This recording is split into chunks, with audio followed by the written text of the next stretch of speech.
कोई इंसान अच्छे से सुबह में अगर फ्रेश नहीं होता है तो उसका जो पूरा दिन है बिल्कुल खराब हो जाता है, बिल्कुल बर्बाद हो जाता है। उसका जो पूरा ध्यान होता है वो दिन भर उसके पेट में लगा हुआ रहता है, वो दिन भर अपने पेट के बारे में ही सोचते रहता है। जी हाँ, मैं बात कर रहा हूँ अबाउट द कॉन्स्टिपेशन, कब्ज के बारे में। अगर किसी इंसान को कब्ज होती है तो उसे अलग अलग सिम्टम्स दिखने लगते हैं, अलग अलग प्रॉब्लम्स फेस करने लगते हैं।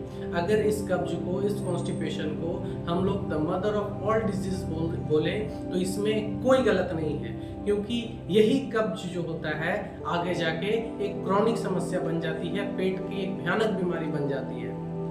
इससे अलग अलग सिम्टम्स भी आपको होते हैं, अलग अलग प्रॉब्लम्स फेस करना पड़ता है आपको कॉन्स्टिपेशन के कारण। जैसे आपको इसी के कारण गैस भी होती है, इसके कारण आपको भूख नहीं लगती है, इसके कारण आपको फिशर हो सकता है, इसके वजह से आपको हेमरॉइड्स वगैरह भी हो सकता है और मेल न्यूट्रिशन भी हो सकता है। तो ये जो प्रॉब्लम्स है कॉन्स्टिपेशन बहुत ही भयानक बीमारी है, जिसे जल्द से जल्द ठीक करना हमारे लिए बहुत ज़रूरी होता है। नमस्कार दोस्तों, Galaxy gastro and neurotherapy centre में आप सभी का स्वागत है। मैं अभिषेक, न्यूरोथेरेपिस्ट। आज इसी भयानक बीमारी, आज इसी कॉन्स्टिपेशन, इसी कब्ज के बारे में हम लोग बात करेंगे, इसके कारण के बारे में बात करेंगे और इसके सॉल्यूशंस के बारे में भी हम लोग बात करेंगे। ये जो शरीर है हमारा सबसे बड़ा पूंजी है, सबसे बड़ा धन है, लेकिन इस शरीर के लिए हमारे पास समय की कमी है, समय का अभाव है। आप इस शरीर के लिए समय कभी निकालते ही नहीं। आप इसके लिए कोई फिजिकल एक्टिविटी नहीं करते हो, एक्सरसाइज नहीं करते हो, योगा नहीं करते हो। ज़्यादातर लोग का काम क्या होता है? बैठने का काम होता है। वो 6 घंटे 8 घंटे बहुत लंबे समय तक सिटिंग वाला जॉब करते हैं, सिटिंग वाला काम करते हैं। इससे आपको कॉन्स्टिपेशन होने की चांसेस और बढ़ जाती है, कब्ज होने के चांसेस बढ़ जाती है। अनहेल्दी फूड, अगर आप ज़्यादा प्रोसेस्ड फूड ले रहे हो, ज़्यादा फास्ट फूड ले रहे हो, ज़्यादा एसिडिक फूड ले रहे हो, वो भी एक रीजंस होता है हमारे कॉन्स्टिपेशन होने का। नेक्स्ट रीजंस है हमारा स्लीपलेसनेस। अगर आप प्रॉपर पूरे अच्छे से नींद नहीं ले रहे हो, रात को लेट से सो रहे हो, सुबह जल्दी उठ जा रहे हो, इसका मतलब आपका जो नींद है वो कभी कंप्लीट नहीं हो पा रहा है। ये one of the most important reason है हमारे कॉन्स्टिपेशन होने का और भी हेल्थ इश्यूज का।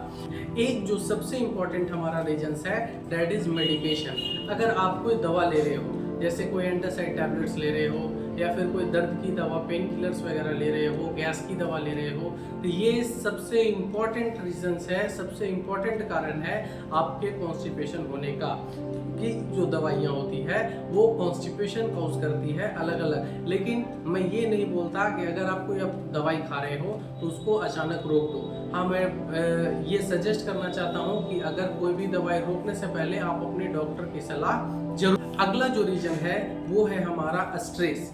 स्ट्रेस सबसे बड़ा कारण हो सकता है हमारे कॉन्स्टिपेशन का। स्ट्रेस सबसे बड़ा कारण हो सकता है हमारे पेट से रिलेटेड कोई भी प्रॉब्लम्स का। स्ट्रेस लेने से हमारे एब्डोमेन में बहुत सारे एंजाइम पे उसका बहुत ही गलत इम्पैक्ट पड़ता है, जिससे हमारा डाइजेशन स्लो हो जाता है और वो one of the most important reason बनता है हमारे कॉन्स्टिपेशन। जो अगर आपको भी ये समस्या है, कब्ज की समस्या है, कॉन्स्टिपेशन की समस्या है, तो आप अपने फिजिकल एक्टिविटी में बढ़ावा दें। आप योगा करें, आप मेडिटेशन करें, आप एक्सरसाइज करें, ठीक है। साथ साथ में आप हेल्दियर फूड खाएं, फाइबरस फूड खाएं, ऐसे फूड खाएं जिसमें ज़्यादा लैक्टोबैसिलस है, जो प्रोबायोटिक हो, प्रीबायोटिक हो, वैसे खाना खाएं ताकि आपका जो गट बैक्टीरिया है वो बढ़े।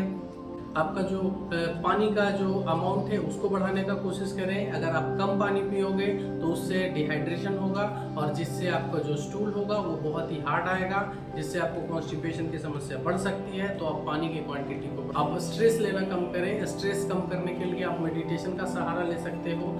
कि बहुत सारे ऐसे मेडिकल कंडीशन भी होते हैं जो हमारे कॉन्स्टिपेशन को बढ़ावा देते हैं। जैसे अगर किसी को IBS की समस्या है, किसी को IBD की समस्या है, किसी को क्रॉन्स डिजीज की समस्या है, किसी को सीलिएक डिजीज की समस्या है, तो उसमें भी ये कॉन्स्टिपेशन हो सकता है।